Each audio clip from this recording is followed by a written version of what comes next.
alien spacecraft did not crash in Roswell, New Mexico in 1947.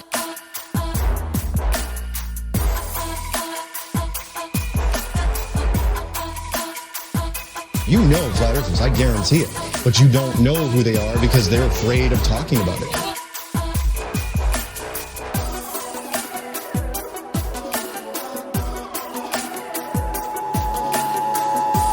This is not a test. This is your emergency broadcast system. Hello and welcome to the 48th annual Subliminal Deception Podcast, your weekly dose of conspiracy theory bullshit. My name is Cody, and I'm joined by my pal Phil. How are you? Doing good, buddy. How about yourself? Not doing too bad. You know what? We got to be rejoicing. I know everyone enjoys the weather report. We got to be rejoicing in Minnesota because I see about 2 days from now, it's supposed to be like 35 degrees. So that means potentially winter's over. Depends if Obama decides to turn off his weather machine or not. Yeah, that would be nice. I did see you guys might have some snow coming through, but yeah, I got out of work today and my car temperature said 82. So I was pretty happy about that. Kind of rolled the windows down when I came home. So just got to rub it in my face, don't you? Yeah, just every fucking time. No, it's funny because like I can't remember if it was maybe like Saturday or Sunday. And it had been a really nice day, and then all of a sudden it fucking snowed like 3 or 4 inches overnight. I'm just like, can this shit be over finally, please?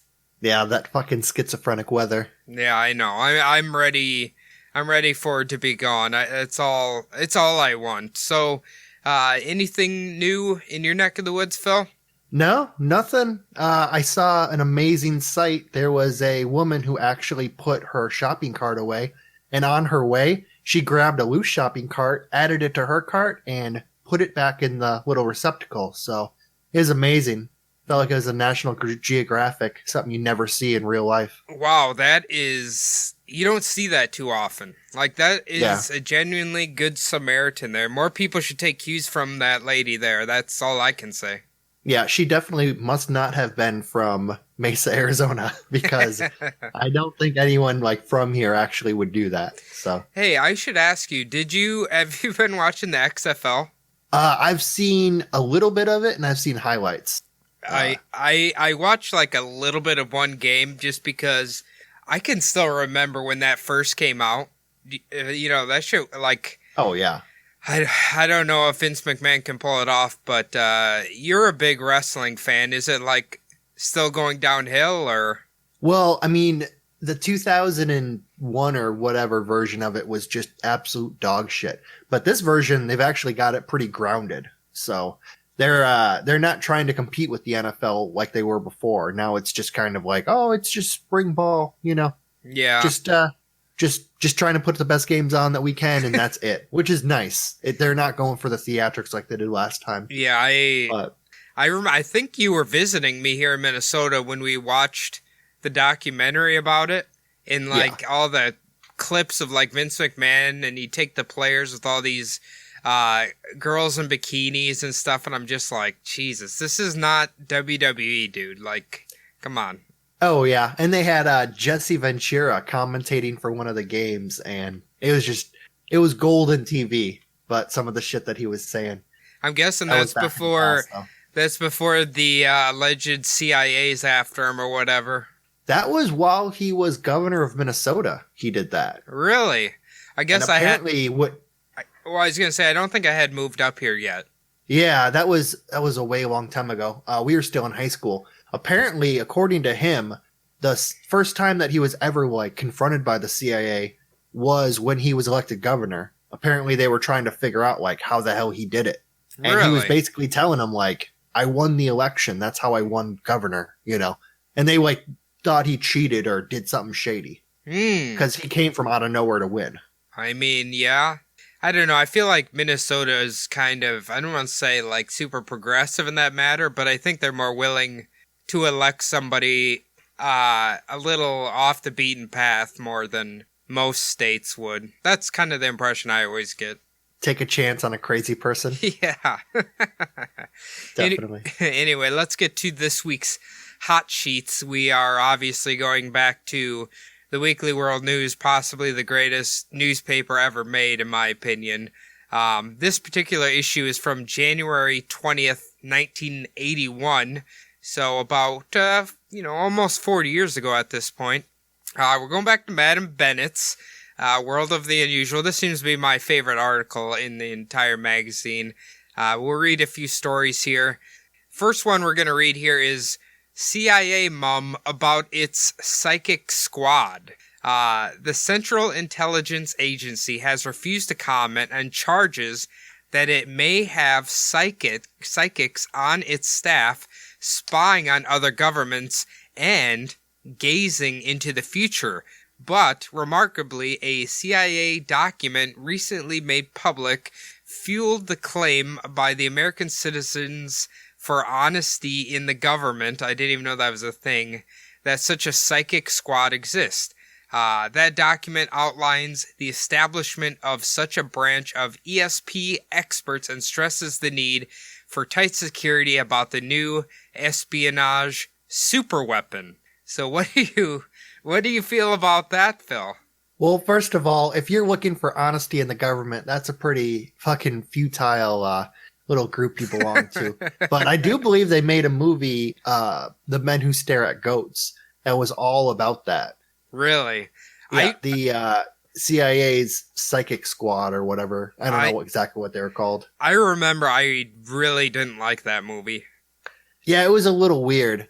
I mean, they definitely, I don't know. It was pretty out there, but I guess it was because the program was so out there. It was mostly people just trying to use their psychic abilities to find out what bad guys were doing around the world. Is from all the stuff that I've heard about, like in documentaries and shit, like them talking about it. I forgot exactly what it's called, but basically you're trying to almost jump into their mind, like across the world, to kind of figure out what's going on over there. Interesting. Well, that just leads me to believe that Miss Cleo is just a government shill. Oh yeah, could be. Can you imagine? Maybe she's a slow leaker. She's just leaking this out. Well, I think she's passed away now, but can you imagine someone from like the CIA director calls her and she does that accent? How you doing, child? All right, let me jump to the second story here. It's this one's a little darker actually. It's titled "Witch Boils Boyfriend Alive." A witch boiled her boyfriend alive and let him die in anguish because he tortured her cats. Yvonne Kleinfelder, who is the high priestess of a double coven of witches, was convicted in Chicago of murdering John Comer. Comer, age 46, was a pinball machine tester. He was found scalded, naked, and near death in the couple's apartment. He told ambulance attendants that Yvonne had boiled him. The woman claimed she poured boiling water on Comer when he tried to kill her with a knife. She says he frequently tried to burn down their apartment and was continuously torturing her cats. She said she regularly beat him with a cat leash and burned him with cigarettes in an effort to teach him to mend his ways, but the treatment failed. Wow, okay. So I would say this is what we'd call a textbook toxic relationship. What do you think? Well, I mean, really, this situation can occur anytime you date a woman with cats. Yes. It's just not a good idea. Don't date a woman with cats. That's also, your rule? Is that your rule, Phil? Yeah, that's, I've lived it by it, works out pretty well. Anytime you meet a cat chick, she's always a little weird. Not like, if she's got one cat, that's fine. Yeah. But if you talk to a chick and she starts, like, giving you names of, like, her friends, and then you find out a little later on that it's all cats, you're like, oh, okay, that's good. I want to know how I can get a job as a pinball tester. Yeah, that sounds like a sweet job. That and a roller coaster tester. Like, that would be sweet. Yeah, probably. I'm a little afraid of roller coasters, shockingly. I don't like heights, but Nah, I don't know if fine. you'd want to be a tester, though. Like, you'd be the guy who might die. Yeah, that's true. But I mean, 99.9% of your job is awesome. And then that last 1%, like 0.1% comes at the end, you know? Yeah, that's true. Because after that fucker crashes, you're never getting on one again. Now you're a supervisor. All right, let's hear Madam Bennett's prediction for the week. Astounding and irrefutable archaeological discoveries will prove that the Garden of Eden was located in Scotland. Did that happen, Phil? I do not believe that happened. No. Okay. Well, we'll get him next week, Miss Bennett. I believe one of these days we're going to read your prediction and it's going to be spot on. Okay, so you're 0 for 3 right now, but you know what? God damn it. I think in the near future it's coming. So, anyway, should we dive into the meat and potatoes here, Phil? Yeah, let's do it. Okay, so with our popularity from a prior episode being time travelers, I figured, you know what? They're so damn fun.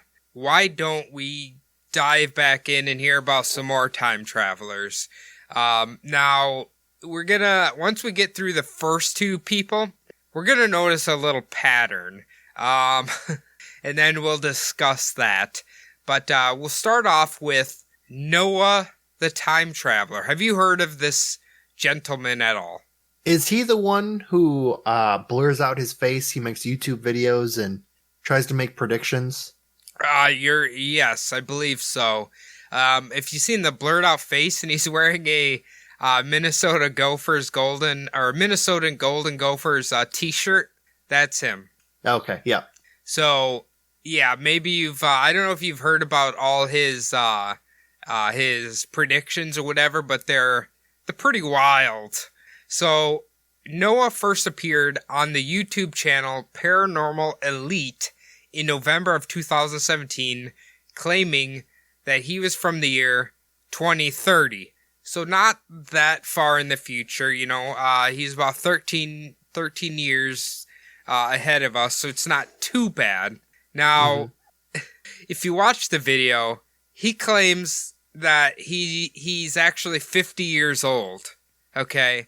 But he has been taking super secret drugs to retain his youth. And in the video, he obviously looks like a young teenager, essentially. Do you remember that? Late teens, early 20s is kind of what the look of him, look and sound of him. But hopefully he's wearing that Minnesota Golden Gophers shirt because he's just a bandwagon fan. They become a dynasty. That'd be awesome. Ooh, I think in 2017 they sucked ass. No, I mean in the future. Like in the 2020s. Oh, good point, Phil. You know what? Maybe they're really good then. Like they're the new fucking they're the new Alabama in the year 2030. Yeah, exactly. They're on like a 6-year roll. I mean, that's very possible. I highly doubt it. Now, anyway, he claims that we have had time travel technology since 2003, but it is only used by highly secretive organizations. The ability to time travel will not be released to the public until the year 2028. So, I mean, you know, if time travel did exist, I'm pretty sure this is how it would exist. You know, like obviously they're not going to let the public have access to it, right? Oh, no. The peasantry wouldn't be let in on that. Not at all. I don't know if you could trust the general public with time travel, though. No, I wouldn't trust anybody, honestly, to not fuck with it. I would especially not trust like the elite though, because you know they would fuck with it and they would know how to fuck with it. Now, are you okay? So apparently, and in some of these guys I was hearing about, there's essentially two types of time travel. If we base them on movies, okay, we have like the Back to the Future time travel, which has a butterfly effect in the future, and then we have, I think it's the Monkey Shines time travel, where no matter what you do in the past, it can affect the future. So, if you were to believe time travel exists, which side of the fence would you fall on? I would believe... I think it would happen that you would kind of like create a parallel dimension. like you would split off the timeline Oh, into two different dimensions. okay. So you would have your original timeline, and then you would have like working alongside of it because you changed one little thing would be the new timeline. So I think that'd be more along the lines of the Monkey Shines time travel belief. Maybe a little bit. Basically, you couldn't, like, the original timeline that you came from wouldn't be affected because you would go back and be on a new timeline. Yeah. So your timeline would be safe. It's just now you're living in this alternate timeline. Yeah, I think that's essentially what... I haven't seen the movie, but when I was watching scenes of it, essentially I think that's what it is, because he travels back in time, but he can't change the future because he's just stuck in that timeline, which would mean the timeline that he came from is just existing like it did before. Oh, gotcha. Yeah. So, essentially what you're saying there. Anyway, now, he traveled back to our time, and now he's stuck here, apparently. Another YouTube channel called Apex TV found Noah for an interview, and allegedly, okay, I'm air quoting here, they hooked him up to a lie detector device and claimed that he answered all of the questions without telling a single lie. Mind you, in the video, it's literally him sitting in a chair with like a fucking heart rate monitor finger thing and like maybe a few wires on his body. So there's no equipment or anything. It's just like wires dangling off of this guy. So there's that. It looks like it's just an old telephone that they pulled apart and put on a table. Just had the little wires coming out of it. They don't even show that part. All they show is really? his body with wires coming off of it. With the cord wrapped around his chest, like Yeah. that old style, the monitor they used to put on. Yeah, it's just... On the Maury Povich show. See, they should have sent Noah to Mari. He would have got the truth out of him. Yeah, Maury. That's what it is. Yeah. Mari's the fucking man. Anyway. Yeah. So let's start with a few of Noah's bold claims about the future. He has quite a few, so buckle up. Now, Noah claims that aliens are coming to Earth, and as he puts it, they will crash all over the place. Aliens do in fact have slender bodies that we know, like grays and whatever, but he claims their skin is actually similar to that of an alligator or a seahorse. So, all the pictures we've seen, they have smooth skin. According to Noah, they have textured skin. Oh, so look forward to that, I guess. I don't know. Could an alligator-skinned alien be attractive to you, Phil? Nah, probably not. I like how he always goes... I'm going to shit on this a little bit. I like how they always go with like, oh yeah, it's just like you imagine, but there's one little itty bitty difference. Yeah. Like my little shine on it. You know? I always love that. In his mind, all aliens have seahorse skin, I guess. So, yeah. What a weird thing. Like an alligator or a seahorse. What two distinctly different animals to compare skin to? Yeah, pretty much. All right. Well, according to Noah, while aliens arriving on Earth does sound a little scary, humans and aliens will make peace and will eventually just coexist together. These particular aliens will have came from a planet known as Lewis 33 that contains a much higher level of nitrogen than Earth does. Apparently, I couldn't really tell if that's what the aliens call it, but we call it in the scientific name for planet 369. Okay, so I don't know why we call it something different than what they call it. You know what I mean? It's a little weird. You'd think that, I mean, he claims that it has a higher nitrogen level than Earth does, but Earth has like 70% nitrogen, so... I guess they're higher. I don't know. He doesn't give an exact number, obviously. Come on. Oh, yeah. Or like scientific evidence or anything. Come on. Well, it'd be great if you could just point it out, and then we could do the fucking little, like, we can actually figure out what a planet's atmosphere is made out of, if you would just point it out to us. So. Well, I didn't see it, but apparently, like, while he's answering questions, he's, like, looking through this alleged, like, notebook or something. I don't know. It's really kind of stupid. His journal? Yeah, his time traveler's journal, I guess. I don't know. All The right. Hitchhiker's Guide to No. Maybe that movie was based on the life and times of Noah the Time Traveler. Could have been. All right. Obviously, you can't have a time traveler without this. There will be another Great War. Noah doesn't give an exact name for said war, but it's either between the United States and North Korea or North Korea and South Korea, with the United States backing them up, one of the two. But Noah claims after the war, North Korea will go back to the way it used to be ran, which I'm assuming means they're not going to be a dictatorship. Okay. I guess. After the war's over. So I guess they're going to teach them a lesson? Possibly. I mean, they've had a dictator since the end of World War II. Before that, they were run by Japan for a while. So I don't. Hey, you got to ask Noah, not me, Phil. I yeah, don't know. I'll ask Noah. I'm Send sorry. him an email. Look him up on Yeah. YouTube. You can find him. Now, Noah also claims that humans are going to begin plugging themselves into computers, but he doesn't go into detail too much, but it kind of sounds like the Rectally. Matrix, I guess. Like in the back and the neck?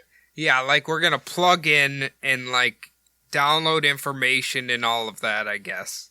I could see that actually happening in like maybe 50 years. Well, Aren't they You would need like an interface, but yeah. aren't they starting now to like download people's memories and stuff or something like that? Like they're trying to do that? What they're trying to do now is they're trying to scan people's like their brain. How do I put this?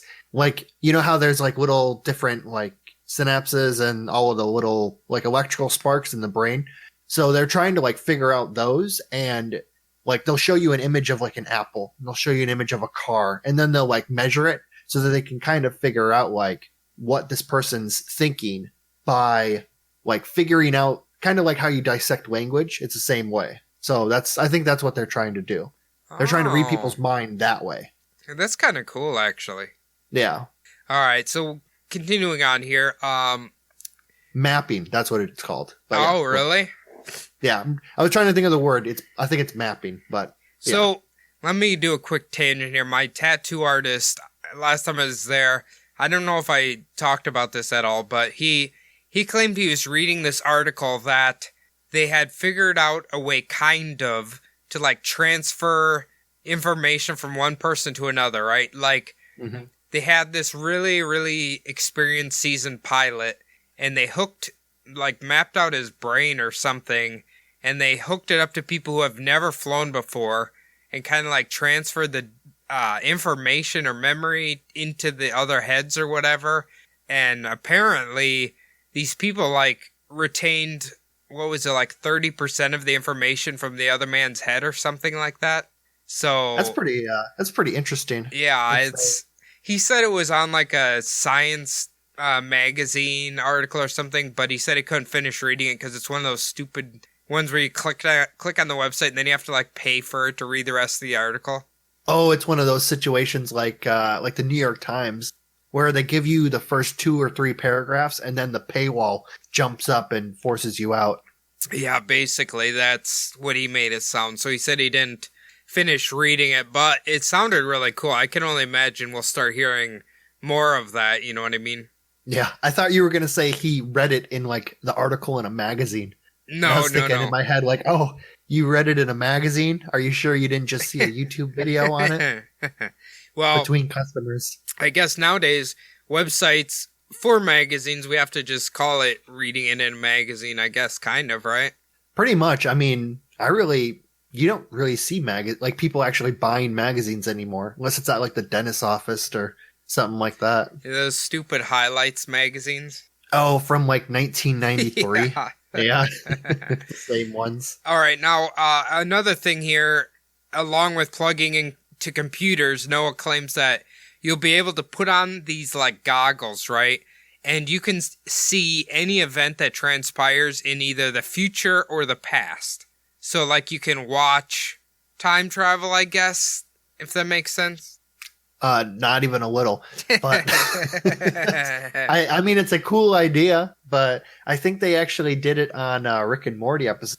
So that's Well, if this is an might be where he adolescent, got it from. yeah, I was gonna say if this is an adolescent kid, that's probably where he got it from. Yeah. All right. Now his next prediction might scare some people. He claims that we're gonna be living in a one world country. Mainly because humans and aliens are now living together, so they decided to create a one world utopia, I guess, and that obviously that means there'll be a global currency as well. So NWO shit there, I guess. I mean, in reality, like, if you really think about it, how much would it affect your day-to-day life? Because it's not like you would have to move, you know? I mean, you would just see different flags. That's it. It wouldn't be much different. You'd have different money, but money's all on our card now, so It's true. wouldn't be any different. When's the last time you paid cash for anything? I think people's fear with the one world government is that all it would take is one dictator to control everybody. Wow. I mean, You know, I don't know. I don't know. we're in the same situation now. Where, I mean, just on a smaller level. It's not that different. Well, you know what? We'll save that debate for probably when we do the NWO or whatever. Yeah, that's true. Let's get back on topic here.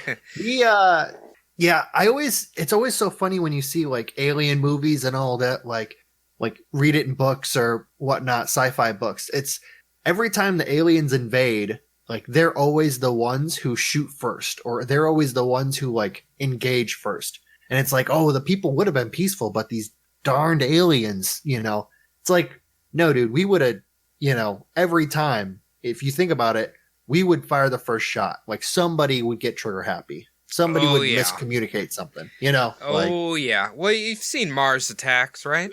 I was just thinking about Mars Attacks. In Mars Attacks, there was a hippie chick who like threw the dude who threw a bird up in the air, and the alien shot the bird. Then the alien started shooting everybody. Yeah. I'm trying to think. Something that surprised me, I can't remember. I think that movie is directed by Peter Jackson, the guy who made Lord of the Rings. Oh yeah, Yeah, I'm pretty I have sure. to watch that one again. It's a good ass movie. I don't know what people are saying here, but anyway, Great documentary. Noah says global warming's gonna continue to intensify. Forest fires are gonna become a much larger problem than they already are. Eventually, huge chunks of land will be completely submerged in water. And he claims all of this is going to happen between 2019 and 2030. So we're in the meat of it right now, I guess. Yeah, I mean, people have been predicting that for a while, but so he is on track there. It's just, you know. Well, technically, the fires thing, I guess, is kind of true. Yeah, there has been a lot more, like all the forest fires, and it's been Australia's basically the entire continent was on fire. Yeah. This last winter was, well, it's summer for them, but yeah, their entire continent was basically had forest fires all over the place. I haven't heard much about that recently. I wonder if that's kind of like all under control finally. I don't know. Like the coronavirus thing happened, and then everyone shut up about it. So. Yeah. The one-track mind of the current media. Oh yeah, they can't do multiple stories anymore. It's No. just one thing, and then they fucking jump on it for 3 days straight, or Trump for 3.5 years every day. The that one crazy person podcast I was telling you about before the episode that we're not going to talk about is he claims the coronavirus is just a mark of the beast or something. Oh yeah, that's cute. So keep an eye out for that. Anyway, so Noah says humans are going to begin to live in the sky and in space, as well as living on Mars and Planet 369 or 369. He almost made it sound like we're going to figure out how to have flying houses, kind of. I guess. Like the Jetsons, maybe they'll all be put on huge fucking like pylons. That'd be kind of cool. I just want a car I can put in my briefcase. Yeah, just walk it to work. Yes. All right. Now, Noah, these next predictions are kind of like in the near future, I guess, or should have already happened. He claims there will be a huge UFO sighting that will make an appearance in January of 2019. Didn't happen. There will be a massive snowstorm that hits the Midwest in February of 2019 that will end up wiping out several major cities. That didn't happen. No, not quite. In April of 2019, we will cure blindness. As far as I know, I don't think that's happened. No, I've seen blind people walking around. We will cure paralysis in June of 2019. I don't think that's happened either. Nothing. Now this next one could happen. On November 3rd, 2020, Donald J. Trump will be reelected. So NOAA claims that Donald Trump will have 2 terms.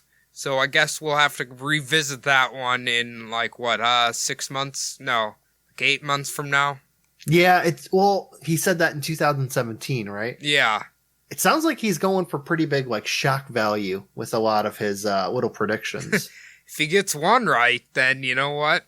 I don't know. I guess then he will be truthful. Let me see here. That is true. All you need is one big home run, and it fucking hides all of the strikeouts that you had. So, well, these next couple are could happen in the near future, I guess. So he claims the aliens will officially make their appearance in August of 2028. He claims MLK's daughter will be elected as president in November of 2028. And finally, in January of 2029, we will create a chip called The One that will massively expand human brain capabilities. So I guess those are things we could look forward to. What do you think? I mean, I don't know MLK's daughter. I don't know if she's political or how old she'd be getting up there, I think, by about 2028. So, I mean, it could happen, I guess. Yeah, that's true. She'd be probably in her 70s, maybe, depending on how old she is. That whole chip thing sounds pretty interesting. I don't know. That's one of those things they probably wouldn't share with the public right away, though. No, absolutely. I mean, I don't know. Maybe it just it's something they put in there that just makes the neurons or whatever fire more in your head, which makes your brain more powerful, maybe, or something. Everyone thinks that it's going to make you like a superhuman, but it just makes you addicted to going on Amazon and just buying everything. That's all it does. It just turns your fucking dopamine levels way fucking Jackson up. Everybody acts like a fucking heroin addict or a meth head. Like a fiend every time the fucking computer screen turns on. They're just fucking going crazy. Oh God, I gotta shop. We'll have to start hanging cat toys around the house for humans to play with to keep their brain busy. Yeah, exactly. Keep them off the fucking phones. All right. Now, about 2 years after NOAA made these bold claims, a 16-year-old YouTuber named Dennis Beal claimed that he was actually Noah the Time Traveler. He claims that Apex TV approached him when he was only 14 years old and offered him money to pretend that he was a time traveler from the year 2030. I see now, the guy does kind of look like him. He claims he was getting death threats and stuff from people, but how would this YouTube channel find him when he was 14 years old to do all this shit? I don't know. It sounds like one of those deals where a person kind of you know how they have the shadowy face? Yeah. He kind of looked at it oh yeah, I could probably pull that off. And then he just goes, says, oh, it's me, because if he's claiming that he's worried about getting death threats, then why would he expose himself? I don't know. I don't know. It's kind of sounds like he just wants to be YouTube famous. That's what I was thinking. He kind of looks like him, but not really. I don't know. He's whatever. Now, let's move on to the next guy, because he kind of relates to NOAA in a way. In November of 2018, a British man named Lewis Walker of Leicester claimed to be from the year 4413. Okay, so nice. He's way in the future. Mm-hmm. Now, until now, the only people who had ever heard Mr. Walker's story were his wife, his children, and the people who orchestrated his venture into the future. Now, according to Mr. Walker, he was introduced to the Ministry of Defense by his father, and by 1977 worked his way up the ranks until he was given clearance to time travel technology. So, he's just, he's so good, they're like, we gotta send you into the future, sir. Wow, you are so special. We're going to bump you straight up the ladder, It's great. Here's your cover, though. You're going to be a bus driver during the day. But at night, you're going to be a time traveler. That's what you're going to do. Now, the time travel program was supposedly looking for test subjects to send forward in time from a, quote, top secret base at the bottom of the English Channel. Because where else would you put it? You got to put it down there. We don't know what's down there. It's a time travel base, apparently. Now, Walker claimed they're not going to like that I'm saying this, but so be it. So he's tired of it. He's got to he's got to tell the world about what the British government's doing to him. He can't hold it in any longer. Good for him. Now, how about this? Before I tell you what happens in the year 4413, what's your bold prediction? Ooh, bold prediction. I'm gonna guess at least 3 world wars, like massive ones. The rise and fall of humanity a couple of times. Human expansion into the fucking galaxy. Alien expansion onto Earth. What else? Maybe the moon breaking up. That's a popular one. Oh, okay. Well, here's the thing about Mr. Walker here. He doesn't give us that much detail. He's kind of just going to tell what the world's like at this point. So, okay. Now Lewis claims in the year 4413, the skies will be overtaken by flying cars, but that is not the boldest claim. He says by the year 4413, humans will be completely overtaken by robots. Humans will morph into robot-human hybrids. Lewis claims that literally the only humans that exist in 4413 are time travelers like himself. Now, Lewis claims he was really shocked that the robots even allowed him to visit in the first place, but he went on to say that the robots that he spoke to were much, much nicer than humans. In fact, not only are robots much more intelligent than humans ever were, they have a much more advanced compassion and caring emotion than humans ever could, according to Mr. Walker here. So, basically, we got like nice Terminator happening here. How do you feel about Mr. Walker and his claims here? That's a nice little spin on cyborgs. Actually telling us that they're more human than human. That's pretty. I don't know. It's a nice little. If you wrote it into a book like that, you could probably spin a little bit. Pretty well. I would assume by this year we'd have to be to the point where we have like cybernetics and stuff like that, right? Yeah, I could totally see that happening, but you would still have, he makes it seem like it's just robots with like human parts. Like that's what he's making it, but kind of like the feeling of it. He's making it seem like, oh, these people aren't even human anymore, but really it would be a human with, cybernetic parts. It wouldn't be a robot with human parts, His article kind of makes it sound like the robots got sick of humans controlling them, killed them, and then kind of recreated them, I guess, if that makes sense. Huh. I don't know.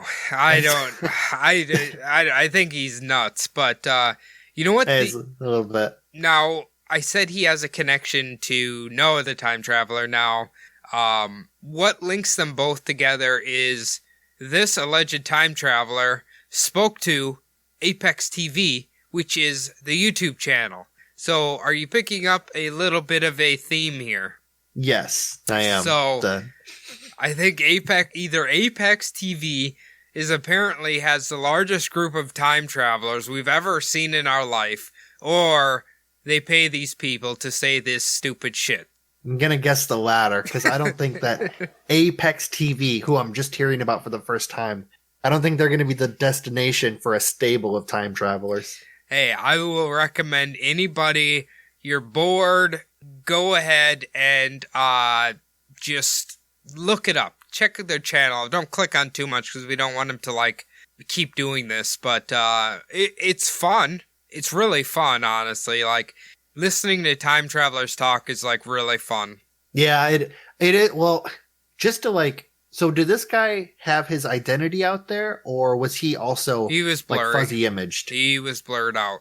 Oh, of course he was. Because that's the funny thing is, it's oh, I got into time travel because my dad worked for the Ministry of Defense and blah, blah, blah. And then if you found out who he really was, his dad was a garbage man and, his mom was an alcoholic housewife and he just has an imagination, Here, I want to challenge you on one thing, though. The English Channel is the brownest, poopiest water I've ever seen in my life, so you don't know what's down there. That is true. It's very murky water. There could be a time travel thing down there. There could be a base down there. Let's any of our English fans, please message one of us and tell us if there is a time travel base down there. Yeah, if you can see it through the muck. That's pretty. What a random place to put this. He claims they put the base. What a random thing. Yeah, it is a little bit more creative than we have a time travel base. Okay, where is it? The dark side of the moon. One of those bullshit things they always say. Yeah, why don't we have more underwater bases? I feel like we need more underwater bases. Yeah, definitely. I mean, if, what was it? The show Stargate. I think they had an underwater base in that show. Sea Lab 2021. Oh, yeah, that one. Yeah. All right, anyway, let's move on to the last one. Now, I got to take a deep breath for this, because I'm going to do my best to explain it. I might just literally add in the YouTube clip audio talking about this to explain what this is all about, because it is so complicated. But once you watch, you kind of understand it. But have you ever heard of the Australian Time Travel Study Group? No, I have not. Okay, so this isn't a time traveler per se, but it has something to do with time traveling. A time traveling object, I guess? I'll try to dive in here. The Australian Time Travel Study Group is run by a South Australian man named Rob Pengelly. I think it is. He just goes by Rob Peggy or something like that. According to his rather archaic website, the group is organized around evidence of humans time traveling for eons. The group claims there are references to time travel in Greek myths, Christian Bible stories, and Nostradamus. Now, I'm going to be reading basically an article from a Vice reporter. We all know Vice, right? Yeah. He apparently heard about this, and he went to Rob, and because Rob offers a free workshop to teach you about how you can learn about how he discovered this time traveling shit. Now, Rob sets what an awesome certificate to hang on your wall. Now, Rob sets a few ground rules here. It's pretty simple. No pictures, no recording, no weird prediction questions. You can't ask Rob that. Rob says he'll take pictures for you, and then he'll give you his favorite ones, okay? Now, Rob then takes the reporter into a room containing a very old computer, and this is when Rob revealed the source of how he was able to connect the Bible and time traveling, and that was through Windows 95. Now, Nice. I know what you're saying here. Okay, I know you're like it's not Windows 95, but I think the computer's running Windows 95. All right, Phil. So before we get even deeper into this, where's your mind right now? Well, I mean, I really like how you mentioned how he has a crappy website. I imagine that he made that shitty HTML website on that old ass computer. He probably thinks Netscape Navigator's like of the future. Oh, and I'm that's sure where he it's does. going. Yeah. But it looks like if you go to this website, because you can really go to the website, it looks straight out of fucking 1995. Yeah. He's got like a time traveling fucking 1990s version of an IBM. So why would you? No need to update. No. Just let her roll. He's got dial-up internet. Okay, so what I'm going to do, I'm going to read the exact quote from the Vice reporter in his article, and then I'm going to try to explain what the other video I watched actually is doing with this, because right now it's very confusing, but Rob instructed me to observe certain details as they occurred. Then he hit enter.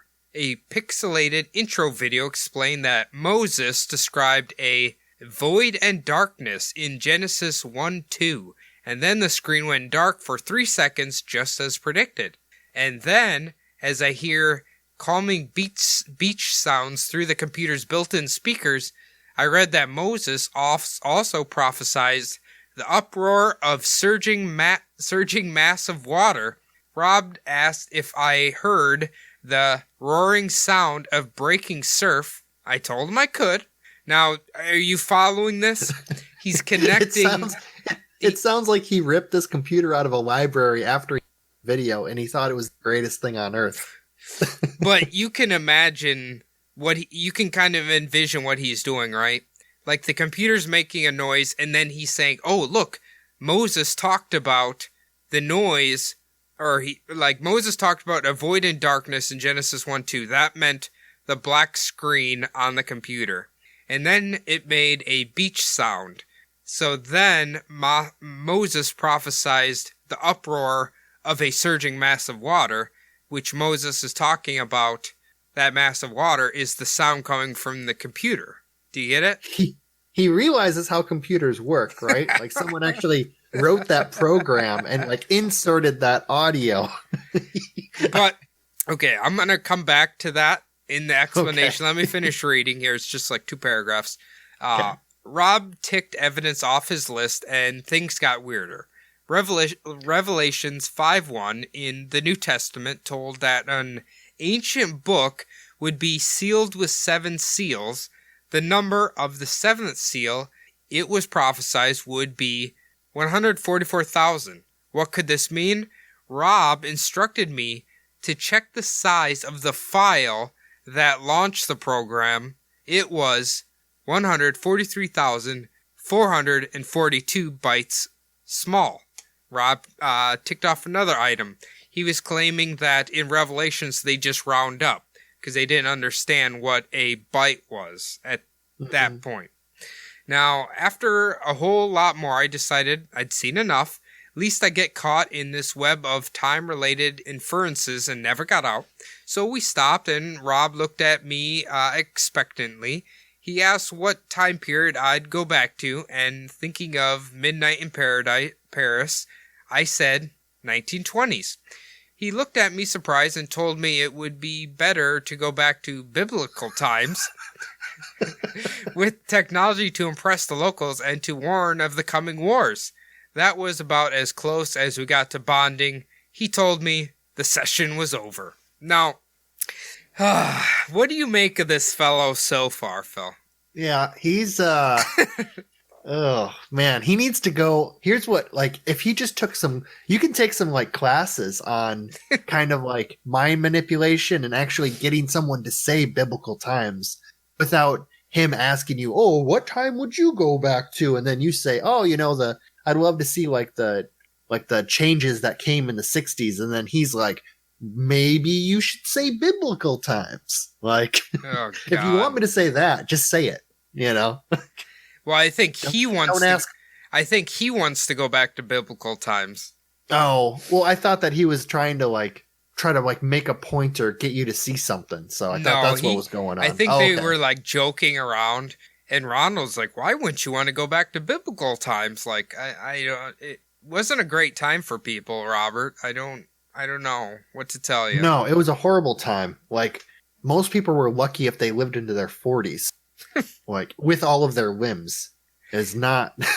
No, yeah. I know. Well, anyway, let me try to explain the whole overview of Ronald Pegg's discovery. So, the specific disc that he was talking about while trying to explain this to the Vice reporter is I think it's a instructional game kind of thing called The Ancient Civilizations of the Mediterranean. Now, we all remember these discs from when they first started putting computers in school. You'd put it in. It was like a educational game kind of thing. Now, what Ronald did is within the game, there's like little icons you click on that have like a lion and all this shit. And he went and found all these writings in ancient texts, biblical texts or whatever. And basically, he believes that this program was given to, program and computer was given to ancient prophets to kind of like look at, and they didn't know how to explain it, so they refer to how the program operates in biblical texts. Like Moses was talking about the surging water. Well, according to Robert, he just heard the little water icon on the disc, the little game or whatever. So, and he has all these Egyptian things where it's like they have a hieroglyphic of like a CD, and he thinks they're talking about this CD. Okay. So, so it's starting to come together a little bit now. I mean, it's just as stupid before, but it's so funny because it's just, you would have to look. It's one of those people who, if you met them in a bar and they were talking about this, you just kind of like back off slowly and be like, okay. Oh, I hear my friends calling me, okay. Just get out of there. I think someone prophesized me leaving now, Robert. No, but the thing, he, like, in his little video, he literally has, apparently Joseph Smith of the Mormon legend has, he's the last person who's had this computer and disc. Like, because they have, like, a picture of him or something, and it looks like he's holding a plastic CD-ROM case. Like, he's showing people his Ancient Civilizations of the Mediterranean CD-ROM. Wasn't Joseph Smith's big thing like the seer stones? The round stones that he claimed were the ability to like read the golden tablets? Well, apparently, according to Robert here, the CD-ROM is a seer stone. Oh, okay. The specific one about ancient civilizations of the Mediterranean. Yeah, nice. That's why I think when I editing this or whatever, I might actually include like the 7-minute explanation from another crazy man on how all these are connected, because it's just like, where the fuck is this coming from? I don't know. It's just, God. I don't know how you get this shitty fucking CD-ROM from 1995 and think it's a goddamn prophecy, time traveler, seer stone. I love it how some people, like, whatever time you're in, they're always like, oh, this is the future. Like in the 90s CD-ROMs. This is the future. Like, they're going to be using this in 50 years, 1,000 years, like they're just anything that comes out. They think it's like the biggest thing ever. Like, it's never going to be anything bigger than floppy disks. There's, or just like, remember, we were talking about the Jetsons before. In the Jetsons, they were using like their computers at work. We're all still using like the little tablets that had like the little hole punches in it. Oh, they were still using those for their computers because they thought in 200 years they would still be using those for computers. Like, it's kind of the same thing. That's a good point, actually. Huh. He thinks that like the 90s were like the best time for technology. So maybe, Or maybe that's just the time that he did a lot of mushrooms and he just kind of. I don't think this guy has ever done mushrooms. He might have like snorted a line of fucking Splenda sugar or something. I don't know, but he. Yeah. Okay, hold on. Let's let ourselves get weird here for a second.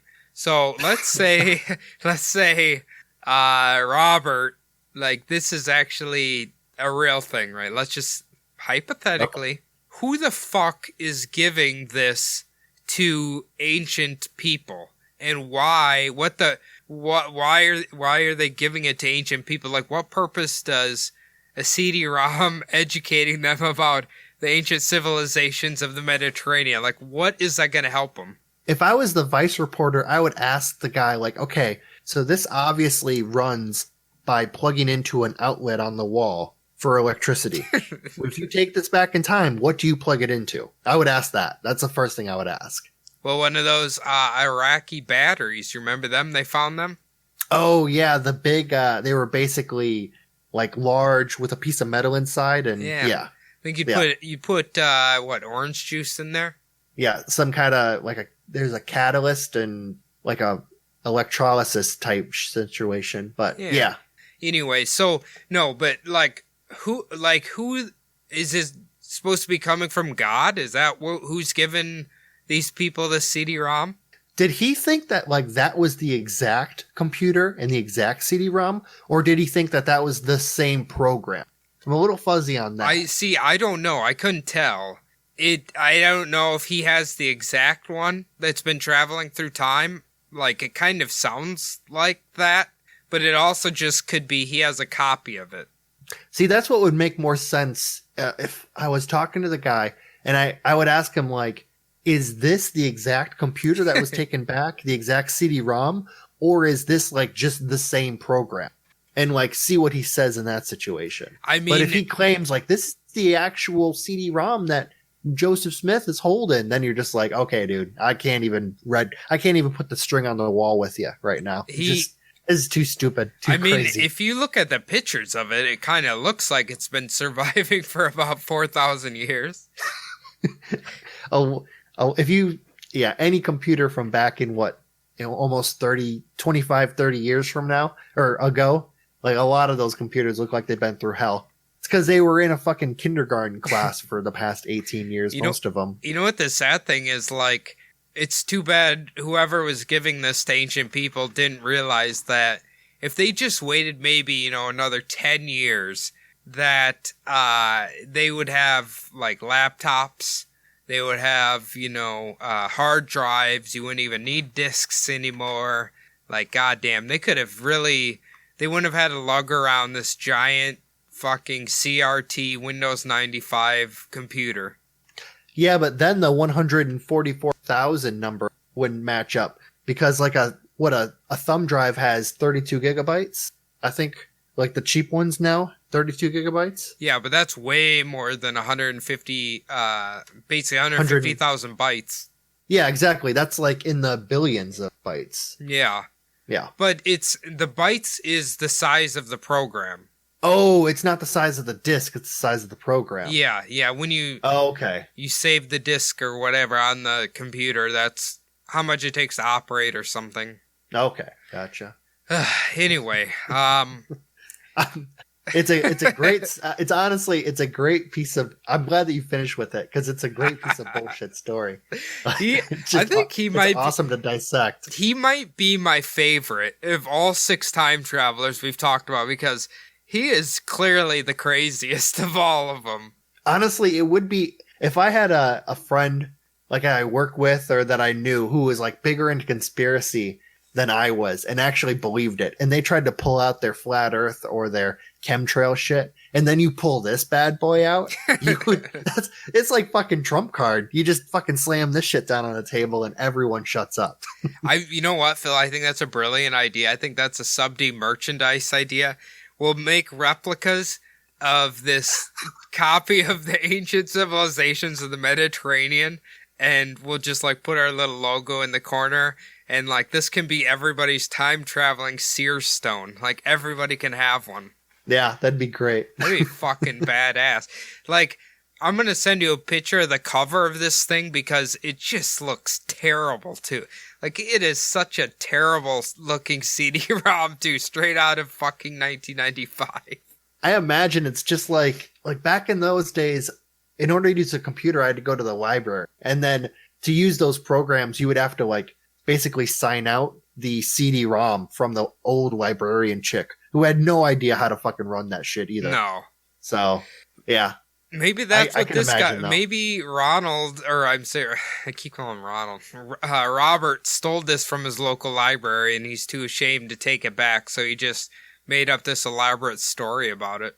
I imagine. That's probably why he's trying to set this whole thing up, just so he can pay those fucking horrible library fees that he has. He sounds like the kind of person who would actually pay a library fee. Probably. Anyway, Phil, let's close this out here. If anybody has a copy of the Ancient Civilizations of the Mediterranean from 1995, where can they send us a picture of that at? Well, we got an email, subliminaldpodcast@gmail.com. We've been getting a lot of good emails in the past couple of months from people, so thanks for that. The easiest way to get a hold of us is Subliminal Deception Podcast on IG. Same thing. Been hearing a lot of good comments lately, so keep that up. We also have our own Instagram. Mine is SDPodPhil. I never post anything, never check it. Cody, you've got a couple? Yeah, you can follow my personal Instagram at Cody'sABub. I don't really post that much either, but it's the best way to talk to me anyway. You can follow my other podcast, Bumblebop Podcast, on Instagram, or you can find it on your favorite podcasting application. The last thing we need you to do is to just log on to iTunes, leave the show a 5-star review. Doesn't really matter what you say. Just leave something in the comments and make sure it's 5-star. Or if you are a Spotify user, which is much better, just hit the follow button and you get updates whenever the episodes are released. So thank you for that. I hope you guys all enjoyed another round of wacky time travelers. They're always fun to talk about. Who knows if they're real or not. Maybe old Robert Pegley or whatever will leave us a 5-star review. That would make my day. But an email from him would be great. I'd love that. I would fucking love that so much. But otherwise, guys, we'll see you next week. All right. Thanks, guys.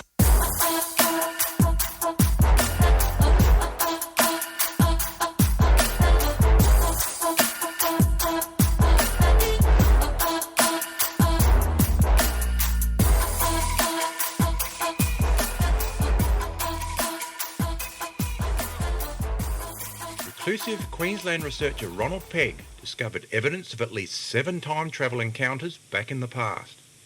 He revealed that the contents of this 1995 compact disc and the computer from which it was viewed are documented in at least 20 ancient texts from within a 5,000-year period of history.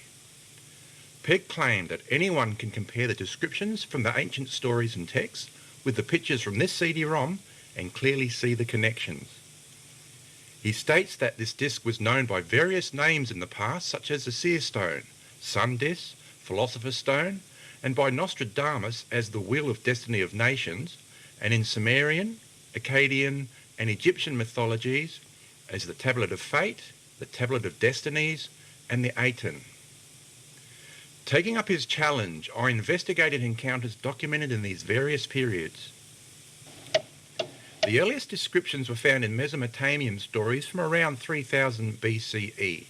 Let us list the named gods of summer, Arcadia, and Egypt by their characteristics. Aspu was the god of fresh water. Ishtar was an 8-pointed star.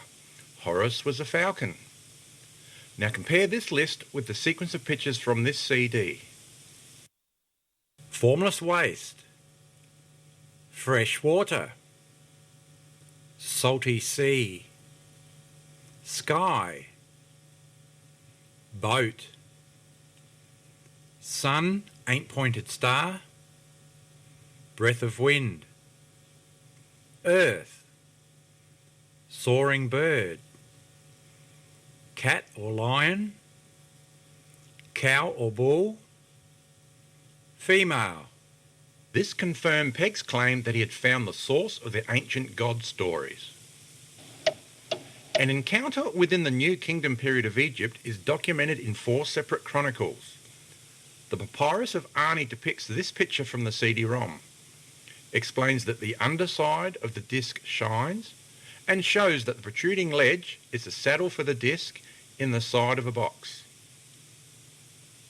The Legend of Atlantis relates this picture from the CD-ROM. Alternate zones encircling one another, larger and smaller. There were 2 touching the land, and 3 touching the water. From the Aitken cult, the worshipped Ra disc, depicted by these glyphs, was a representation of the shape of the compact disc. This encounter spawned the world's first monotheistic religion. The stories later told by Moses were about pictures he saw from the CD-ROM. For example, the creation account refers to its opening sequence of pictures. The darkness, the faces on the water, sunlight, the sky, water, land with creatures, cattle, creeping thing, beast, birds, male, female. The encounter by Moses spawned the world's second monotheistic religion. Just like the others, Pegg had shown that the source of the biblical creation account was not of divine origin.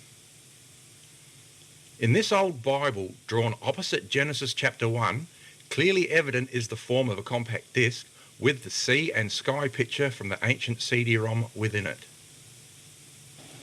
An encounter around 600 years later was documented by at least 3 Hebrew prophets.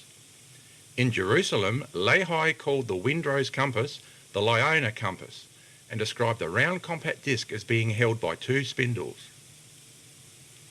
In Babylon, Ezekiel described the Windrose compass as a whirlwind, like a cloud of fire enfolding itself, and 4 of the icons on the map as the face of a man, a lion facing to the right, an ox facing to the left, like an eagle. He describes the 4 dotted blue rings as being in the middle of a wheel. Regarding this temple, Ezekiel extensively documented the images and measurements from the Etruscan temple section, especially the hole in the temple wall. The king of Babylon reported seeing this picture and described the helmet of gold, his silver breast, his brass belly, his leg irons, and his clay-coloured feet, and described this statue as a stone was cut out without hands. Also in Babylon, Daniel described the 4 cardinal points of the Windrose compass as being above the sea, and that behind the lion icon are a raised-up bear with 3 ribs in its mouth, a leopard, and a beast breaking and trampling the ground. Daniel reported the name of one of the human male time travellers who showed and told him these things as Gabriel. An encounter another 600 years later was documented by the Roman citizen Paul and by Peter from Galilee, and retold by others such as Matthew, Luke and John. Ronald Pegg found that this CD-ROM is the textual source for the other descriptions in the Gospels of Matthew and Luke, known in some scholastic circles as the Q-source document. 12 life and parables of Jesus were Mark's accounts of seeing various pictures from the CD-ROM. For example, in the Tyre and Sidon sections, walking by the sea, casting a net into the sea, were Simon and Andrew. Straight away they left their nets and followed him. Then in another ship mending their nets were James, John, and their father, and nearby the hired servants.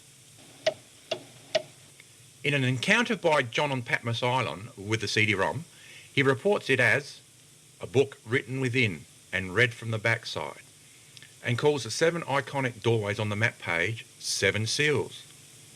One of the 2 time travellers, noted as elders by John, told him the file size of the program rounded up.